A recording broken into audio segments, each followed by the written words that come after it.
Hello there everyone, my name is Xeno Enthusiast, and today I will be making my first video called What if Izuku Midoriya had a Xenomorph hybrid type Quirk. So I just wanted to warn you all that this will be a rather dark what if, so if for whatever reason you don't like dark content and are looking for more wholesome videos, then please leave this video and never come back to this channel. I'm only kidding of course, but please heed my warning instead of ignoring it and then being grossed out by something later on. Anyways, I guess I should give you some background information on the Xenomorphs for the people who clicked on this video not knowing what they are. To make this short and simple, the Xenomorphs are an alien race originally found on a moon called LV-426. Their life cycle starts off with a leathery and slimy egg. This egg is laid by their queen. When a potential host is nearby, the egg will open through the flaps at the top of it. It will then awaken the second creature inside of it. A spider hand-like creature will then leap out of the egg onto the face of the host, forcing an organic tube down their throat and implanting a xenomorph embryo in their chest cavity. After a bit of time has passed, around 2 hours at most, the creature then falls off and dies. After about a half day of gestation, the host feels an intense amount of pain as the embryo, having grown, bursts from the chest as a chest burster. After they escape their host, they slither off having no usable arms or legs and hide, feasting on small prey until they eventually molt into their adult stage. There's a picture of a xenomorph right in front of you so you can see what it looks like. It should also be noted that the average xenomorph is 7 feet tall. Alright, now that I gave you some background information, it's time I get into the what if. So we start off about 5 weeks after Inko became pregnant with Izuku. Her and Hisashi went on a vacation to celebrate Inko's pregnancy. They decided to go hiking in the mountains at the resort they stayed at. Not a really fancy resort, so it didn't cost an arm and a leg. Along the path they were hiking on, they found a cave filled with an eerie mist. Inko had no intentions of going inside, but Hisashi was able to convince her. They started going deeper into the cave. The further they went, the weirder the cave looked. The walls and floors were lined with this weird black organic substance. Inko wanted to turn back and leave, but Hisashi grabbed her hand and led her deeper into the cave. They then found this one weird-looking egg in the middle of the room. Inko, for whatever reason, was the one most fascinated by it, so she went up to get a closer look. The egg then opened, releasing a creature that leaped from the egg and attached itself to Inko's face and caused her to pass out. Hisashi immediately took Inko out of the cave into the small hospital the resort had. They ran tests on her and found that there was nothing really wrong. Nothing out of the usual in the x-rays except for a small little ball next to Izuku. They didn't really pay it any mind and left Inko in her room, since they couldn't get the creature off of her face.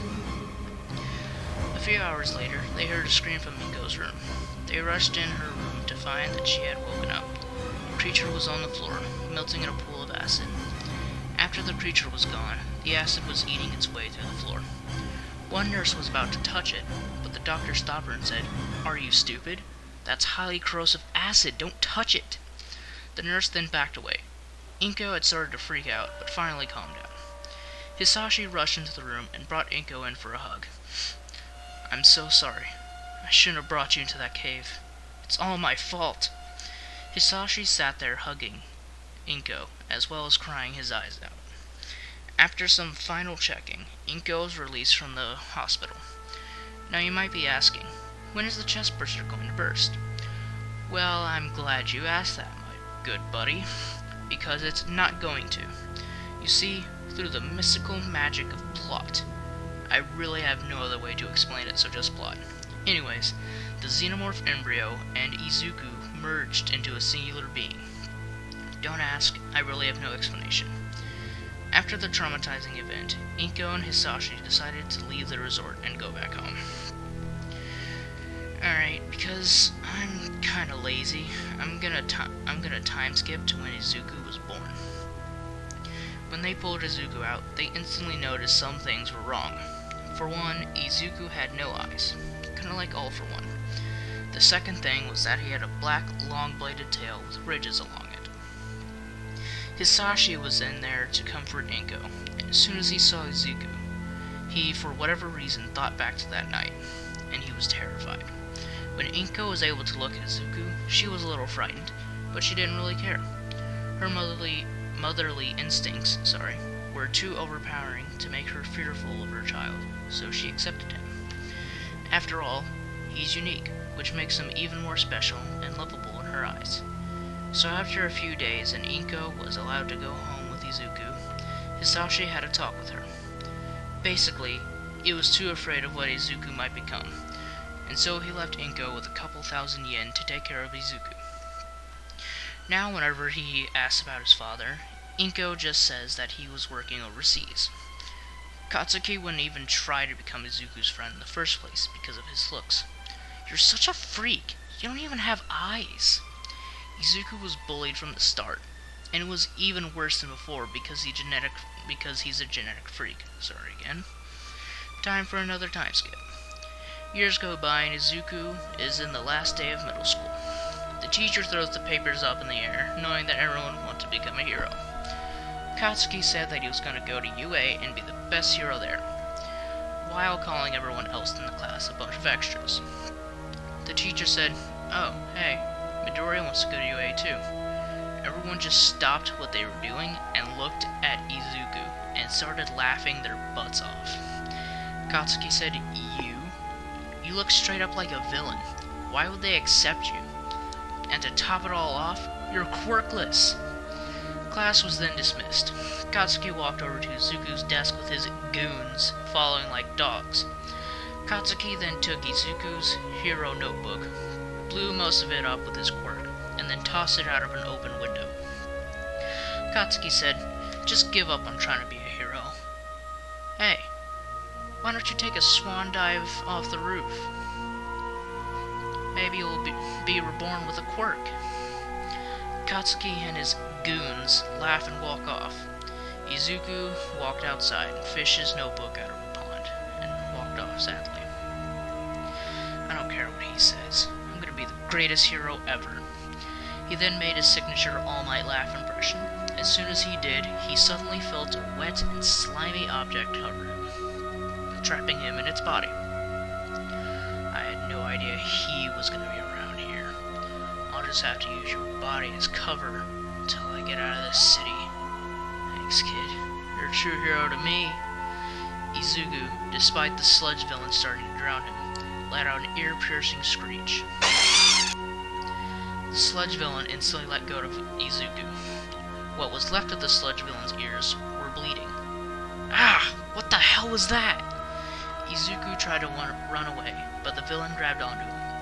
"I'm not done with you yet, brat." Just then, both Izuku and the sludge villain, "I am here." As that line is said, a huge shockwave was sent towards the sludge villain, blowing him away. All Might then captures the villain inside of a bottle and looks at Izuku. "Hey, kid. What's your quirk?" Izuku stands there speechless. He then is able to get out. I don't have one." All Might stands there confused. "But what's with all of that?" All Might said as he pointed to the tail and the lack of eyes. Well, you see, I don't have a quirk, but I do have these genetic mutations." Well, young man, it was nice to meet you, and good luck with those genetic mutations of yours." Izuku smiles from ear to ear, having met his idol. "Also, don't worry, I already signed your little notebook there." Izuku checked inside the notebook and saw that 2 pages were taken up by All Might's autograph. Izuku was ecstatic, but he had important questions to ask him, so he jumped onto All Might's legs. All Might accidentally drops the bottle containing the sludge villain, and then lands on a rooftop so Izuku can get down without dying. "That was very reckless of you. You need to be more careful and not jump on other people's legs." Sorry, but I had a question for you." Just then, All Might goes poof into Small Might. Izuku screams that he's an imposter. All Might then explains everything to him like he usually does. Izuku then asks All Might the million-dollar question. Can I become a hero, even without a quirk? All Might sits there for a few seconds, thinking of what he should say. He decides to be truthful. Look, kid, I hate to be the one to break it to you, but you can't become a hero without a quirk. Izuku stands there, not believing what he's hearing. All Might then continues. It's great for you to have goals and dreams, but you need to lower your bar a bit. Maybe you can become a policeman, but you most certainly cannot become a hero. I'm sorry.